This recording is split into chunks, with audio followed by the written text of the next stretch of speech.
Welcome to Facts TV News, where everything is true. Person of interest in Daniel Rowe's case nabbed. A female person of interest in the murder of 8-year-old Daniel Rowe was taken into custody on Friday afternoon, police have confirmed.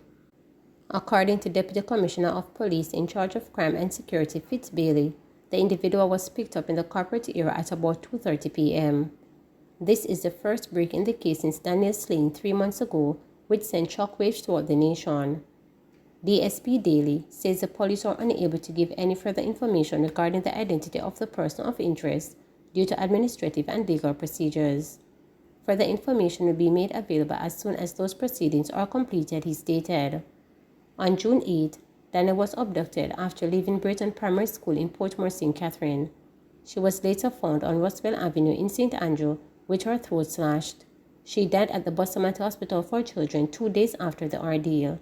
Daniel was laid to rest on July 23rd. Fake cops shoot, kill farmer at Clarendon home.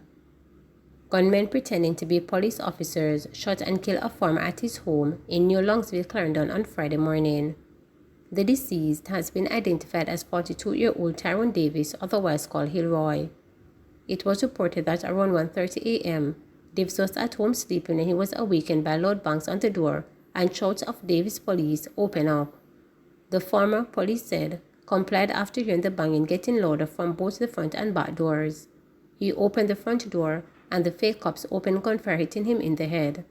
The police were summoned and found the now deceased lying on his back with what appeared to be gunshot wounds to the head. He was clad in a black long-sleeve shirt and red shorts.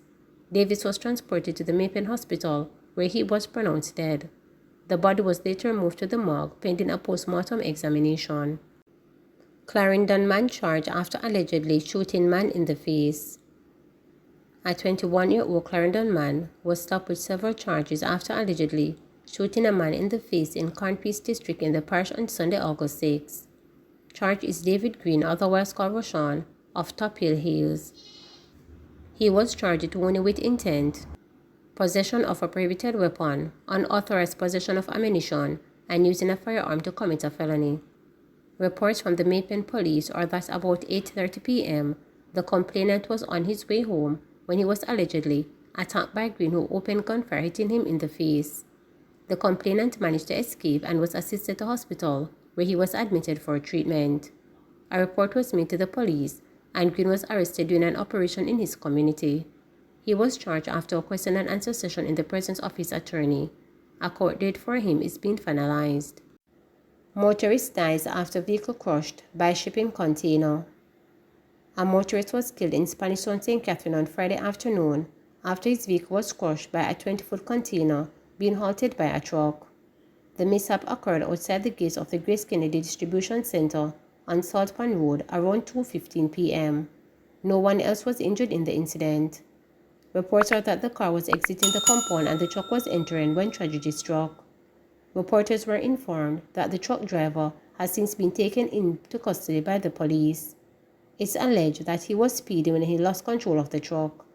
The deceased is said to be a businessman who went to the factory to conduct business. His body was cut from the wreckage by firefighters. Grace Kennedy says its team on the ground and other relevant personnel who have been deployed are assisting the authorities in their investigations. Man fatally shot near police station in Old Harbour. The Old Harbour police in St. Catherine are searching for a man who shot and killed another near the police station on Thursday. The deceased has been identified as Kyle Plummer, 31, a laborer of Bannister's housing scheme in Old Harbour. It is reported that about 6:40 p.m., Plummer was walking along the road. Upon reaching the vicinity of the clock along Darliston Drive, he was approached by a man who brandished a handgun and who shot him in the upper body. The gunman then escaped on foot in the area. The injured man was taken to the Spanish Town General Hospital, where he succumbed to his injuries. May my son be the last one. A grieving Manchester mother is urging beachgoers in the Alligator Pond area to adhere to the warnings of locals to stop ignoring the no swimming signs at the dangerous section of the sea where her son Asafalo, 17, is suspected to have joined last Sunday. The distraught woman, Andrea Rennie, is calling on authorities to close off the hazardous section of the beach. The area known as River has been the scene of numerous drowning over the years, including 2 in the past week. Locals have repeatedly warned visitors to swim in a river instead of the sea. They need to close off that place so that nobody else does not drown in it. Nobody is supposed to be going in that water, so tell the Prime Minister, Mr. Andrew Holness, that he needs to do something about it when he said by telephone on Thursday. Coming down here and covering this story and putting it on news ain't going to solve the problem, so we need to get the authorities to close it off. Make my son be the last victim, she added. Low, a resident and mechanic of Endeavour District near Michaeley in northwest Manchester, is suspected to have drowned at the dangerous spot. A police report said about 2:30 p.m. on Sunday, Low and his friends went swimming at the beach in Alligator Pond when he reportedly got into difficulties and was seen sinking underwater. Efforts to recover his body up to mid-afternoon on Thursday have so far been unsuccessful. The incident follows last week Monday's suspected drowning of Canadian Sutherland, 23, at Alligator Pond Beach. A police report said around 5:30 p.m., Sutherland, a warehouse worker from Canada, and his family members visited the beach. While swimming, Sutherland encountered difficulties. Police said he was rescued by a passerby who attempted to resuscitate him, but all efforts failed. He was pronounced dead at the Mandeville Regional Hospital, about 18 miles from the beach. In the meantime, reporters were told that Lowe relocated from his family home in Endeavour near Michaeley and was working as an apprentice at a body shop in the corporate area. Rennie is hoping that her son's body will be recovered. Me as mother, in my position now, tell me what would you do? It's been 4 days, she said before breaking down in tears. Right now, I have 2 other kids. I don't know what to do right now, she added. Cassandra Levy, who fostered Lee, described the teen as respectful. I am his second mother. I am the one who raised him. Both of us, Levy and Rennie, are having it hard, and the kids low siblings, she said. Him have manners. If you come into the district, people will tell you he was quiet and humble, she added. Sarah Health Department to offer back-to-school medical. The Kingston and St. Andrew and St. Catherine Health Departments will be offering back-to-school medical clinics on August 12 and 19 ahead of the new academic year. The medicals will be done at the St. Jago Park Health Center and Slipen Road Comprehensive Health Center, respectively, according to a release from the Southeast Regional Health Authority on Friday. Services to be offered at the St. Jago Park Health Center include general checkups, pap smears, and blood sugar testing, among others. They will be offered from 9 a.m. to 4 p.m. Additionally, services to be offered at the Slipen Road Comprehensive Health Center include general checkups for students from 8 a.m. to 4 p.m. The health departments are asking parents and guardians who wish to access these services to take with them their child's medical forms and immunization card or passport. Cabinet approves subvention to associations representing justices of the peace. Cabinet has approved an annual subvention to Justice of the Peace associations. This is intended to better coordinate the organization's assistance to the Ministry of Justice in delivering client services across Jamaica.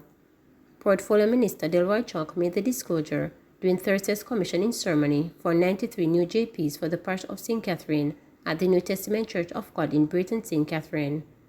I will be meeting with the JPs Association, all of them very shortly, to explain how the subvention should be utilized to assist the JPs in getting the programs of the Ministry of Justice and other programs of government utilized and known across your communities, he explained.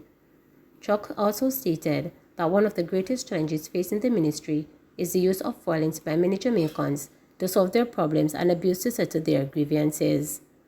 I am saying to the people of Jamaica that you don't need to do that. Violence solves nothing. In fact, violence and abuse create more problems than they solve, he emphasized.